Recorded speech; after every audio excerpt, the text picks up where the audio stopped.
Hi friends जय जगन्नाथ शुभ सकाळ मु आपन आज गोटे नुआ ब्लॉग नहीं के आसी। फर्स्ट मु सबुदिन भली प्रथम वर्क को गली तापरे मु फिश पाई मार्केट को गली सेठी देखिली सब रोही भाकुर चांदी माछ चिंगुड़ी सब माछ थिला। मो रोही माछ तांको कहली काटिबा पाई 1.5 केजी थिला रोही माछ गोटे मु आनली।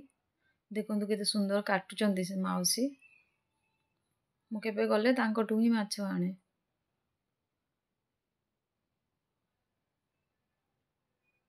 तापरे मु माछ नेकी घर को आसली। आपण को मु आज फिश करी बनै की देखेबी। फिश करी बनेबी आपण माने देखंतु। प्लीज फ्रेंड मोर चैनल को सब्सक्राइब कर दियंतु आ मते कमेंट भी करंतु। एबे मु घरे आसी पहुंचली सब काम सारली तापरे माछ जाको सब धोई देली। धोइला परे तापरे मु लूण आ हळदी तादरे मिसेइली। एटी मु कढ़ाई रे तेल गरम कर नेची तापरे हळदी लूण भल से आउ टिके मिसेइ देची। भल रे मिसेले लूण हळदी भल रे टेस्ट आसीबो।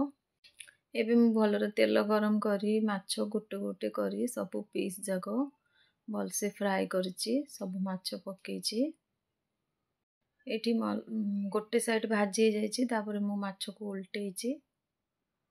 देखंतु केते सुंदर कलर आसी भाजी गलानी सब जाको उल्टे नेची। ए देखंतु माछ केते सुंदर भाजी जाइची केते सुंदर ब्राउन कलर आसी सब जाको मु भाजी नेची। तापरे मते गोटे पीस खाइबा को इच्छा हला तो मु गोटे पीस टेस्ट करली। बहुत सुंदर थिला बहुत टेस्टी थिला आ रही पारलिनी। एटी मु पियाज कंचा लंका काटी नेची अदा रसुन छड़े देची आ टमाटर ग्रेड भी करिची। एटी मु जीरा सोरिष अदा रसुन पेस्ट कर देची तापरे तेल रे पियाज को पकेची। एपटे मु तेल रे पियाज को भाजिली सेपटे भात भी देखिली भात बसैतिली भात हो गलानी आ टिके अछि। ए देखंतु पियाज भाजी जाइची तापरे मु रसुन अदा जीरा सोरिष पेस्ट पकेची। तापरे मु मसला रे फर्स्ट लूण पकेली हळदी पकेली तापरे धनिया पाउडर पकेली।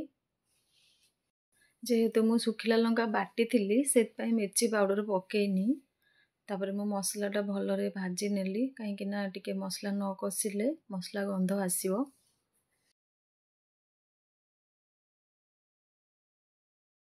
मसला कसी जाइची टमाटर ग्रेड ऐड करली। ग्रेड ऐड कला परे ताको भल रे मिक्स करली आ टिके कसिली भल रे मिसेइली। तापरे तादरे मु टिके ढाकुणी लगेली सेटा टिके सिझिबो टमाटर मसला रे। एटी देखंतु टमाटर मसला कसी जाइची तापरे मु तादरे पानी ऐड करली। आपण जत्ति की झोल चाहिबे सेते पानी दे पारिबे। मु जत्ति की झोल दरकार थिले सेति की पानी देली।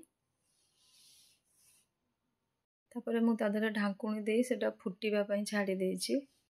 एटी देखंतु झोल फुटिलाणी सिझी भी गलाणी मसला टमाटर। एटी देखंतु झोल फुटिलाणी तापरे मु भजा माछ तादरे पकेची। किछि माछ पकेची आ किछि भजा खाइबा पई रखिची। देखंतु भल से सेटा मु फुटेची माछ टिके मसला भल रे धरिबो तो टेस्ट भल आसीबो झोल भी मिक्स होबो माछ बढ़िया लागिबो।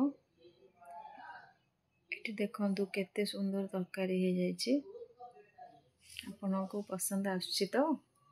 एटी देखंतु मोर Sunday special recipe fish curry आपण मानको केमती लागुची प्लीज मते कमेंट करके जणेबे।